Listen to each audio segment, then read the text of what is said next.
Halo teman-teman, saya Satria Prahara. Di video kali ini kita akan belajar membuat sebuah template untuk bisa menghitung status gizi anak yang data sumbernya kita ambil dari Kementerian Kesehatan. Nanti di akhir video, teman-teman bisa untuk mengetahui status gizi anaknya, apakah masuk kategori gizi buruk, gizi kurang baik, lebih maupun obesitas berdasarkan data yang teman-teman input, yaitu meliputi usia, kemudian berat badan, dan juga tinggi badan. Nah, untuk lebih jelasnya, yuk kita bahas.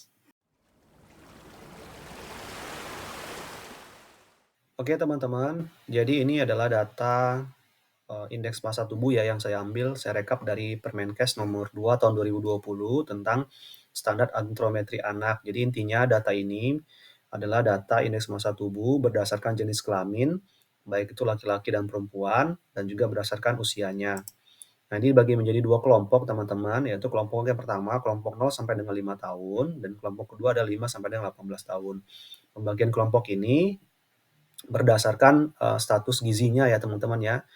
Nah, dari data ini teman-teman kita akan buatkan sebuah formulir ya. Jadi ketika nanti kita masukkan jenis kelaminnya, kemudian kita masukkan usianya, kita masukkan berat badannya, maka nanti secara otomatis akan memunculkan indeks massa tubuhnya dan juga akan memunculkan status gizinya gitu ya. Nah, ini saya sudah buatkan formulir teman-teman. Jadi kurang lebih untuk membuat formulir ini kita harus melalui 6 tahapan ya. Yang pertama, kita mengolah dulu tabel sumbernya, kita tentukan kata kunci untuk masing-masing barisnya. Kita perlu menentukan masing-masing baris ini harus mempunyai keunikan sendiri-sendiri gitu ya. Agar nanti ketika kita menggunakan rumus VLOOKUP ataupun HLOOKUP, dia bisa menemukan data indeks massa tubuhnya. Sehingga di sini saya menggunakan rumus concat ya, artinya penggabungan karakter. Saya menggabungkan kolom A, B, dan C menjadi kolom D, sehingga masing-masing baris ini dia memiliki keunikan sendiri-sendiri atau berbeda satu sama lain gitu ya. Itu yang pertama. Kemudian yang kedua, kita membuatkan template-nya seperti ini yang pink ini ya. Jadi kurang lebih seperti ini, teman-teman bisa sesuaikan saja.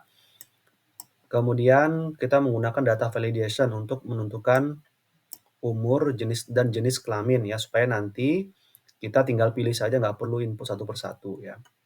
Di sini umurnya kita menggunakan data validation ya. Caranya ya tinggal masuk saja data validation sini, kemudian kita pilih list. Kemudian kita masukkan source-nya dari 0 sampai dengan 5 tahun ya, karena sampai dengan 5 tahun saja. Kemudian bulannya kita masukkan hanya 0 sampai dengan 11 tahun, 11 bulan saja ya, karena kalau dia 12 bulan artinya dia sudah masuk tahun selanjutnya gitu ya. Kemudian juga jenis kelaminnya kita menggunakan data validation juga, kita masukkan laki-laki dan perempuan ya dengan cara yang sama. Kita pilih list, kemudian kita masukkan laki-laki dan perempuan. Kemudian berat badannya, kemudian tinggi badannya. Nah, kemudian setelah itu kita menghitung indeks massa tubuhnya teman-teman ya. Indeks massa tubuh ini kita menggunakan rumus berat badan ya dibagi dengan tinggi badan kuadrat. Tinggi badannya harus dalam bentuk meter ya, harus kita konversi dulu datanya sentimeter menjadi meter. Kurang lebih nanti rumusnya seperti ini teman-teman ya, bisa dipelajarin. Nah, saya menambahkan if error di depannya, karena kalau misalnya nanti datanya kosong, dia tidak error. Kalau datanya kosong, dia memunculkan hanya tanda kosong saja seperti ini gitu ya. Nah, kemudian nanti kita sebelum kita menentukan kategori status gizi, kita harus menentukan dulu indeks massa tubuhnya berdasarkan usia yang ada di bawah sini ya. Jadi jenis kelamin dan usia maksud saya. Nah, di sini kita akan munculkan data ini ya teman-teman ya. Data ini berdasarkan pilihan jenis kelamin dan usianya di sini. Kita menggunakan rumus VLOOKUP ya. Ini VLOOKUP. Teman-teman bisa pelajari nanti di sini. Saya juga punya videonya tersendiri untuk belajar VLOOKUP. Kemudian nanti saya tambahkan if error di depannya agar apa? Ketika nanti datanya error atau datanya kosong, dia tidak tulisannya tidak N strip A tapi tulisannya hanya strip seperti ini gitu ya.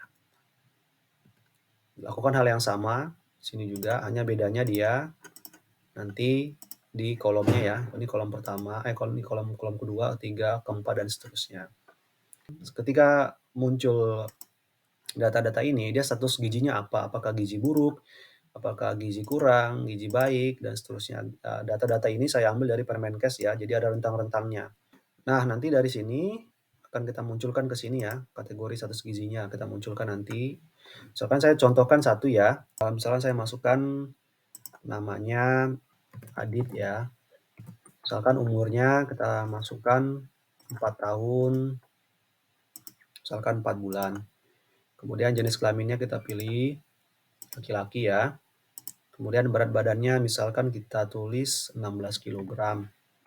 Kemudian tinggi badannya misalkan 103. Nah, dari data-data ini teman-teman nanti kita akan bisa memunculkan IMT-nya berapa, 15,1 ya. Maka kategori status gizinya ini gizi baik atau gizi normal. Coba kita cek ya, 15,1 itu ada di rentang sini ya. Di 15,3 dan 14,1 artinya dia masih baik gitu ya. Nah, ini tabel bantunya saya buat untuk membantu kita menggunakan rumus VLOOKUP ya sebagai identitas dari input datanya. Nanti bisa di-hide nggak apa-apa kalau misalnya ingin di-hide. Nah, nanti untuk yang 5-18 tahun teman-teman sama saja menggunakan rumus yang sama, bedanya hanya di sini saja. Hanya di rentangnya saja ya. Nah, misalkan untuk yang status gizi ini teman-teman, ini caranya sama ya dengan yang cara yang pertama tadi 0 sampai dengan 5 tahun. Nah, misalkan kita coba untuk input ya, datanya misalkan namanya Maudy Yunda, misalkan umur misalkan kita kasih 7 tahun lah ya. 7 tahun 11 bulan misalkan. Jenis kelamin laki-laki, misalkan berat badannya 28 deh. Badannya misalnya 124. Nanti dia masuknya ke IMT-nya 18,2, masuknya gizi lebih ya, gizi lebih karena dia di 18,2 ya, di antara 17,7 dan 20,5, maka dia masuk gizi lebih. Oke teman-teman, mungkin cukup sekian video kali ini. Semoga bermanfaat buat teman-teman yang ingin langsung menggunakan template-nya silahkan. Saya sudah siapkan di kolom deskripsi. Buat teman-teman yang ingin belajar bagaimana menggunakan rumusnya silahkan. Bisa teman-teman langsung klik saja di sini ya, rumus-rumusnya. Teman-teman bisa pelajarin sendiri. Kalau misalnya ingin video lebih lengkapnya bagaimana menggunakan rumus-rumus tadi, teman-teman bisa lihat di video-video saya sebelumnya bagaimana menggunakan rumus VLOOKUP dan juga HLOOKUP ya. Oke teman-teman, terima kasih sudah menonton sampai selesai. Kalau teman-teman suka dengan video ini jangan lupa like, komen, dan juga share video ini. Buat teman-teman yang belum subscribe, silahkan subscribe agar teman-teman bisa selalu update video-video saya selanjutnya dan bisa membantu perkembangan channel ini ke depannya. Terima kasih dan sampai jumpa.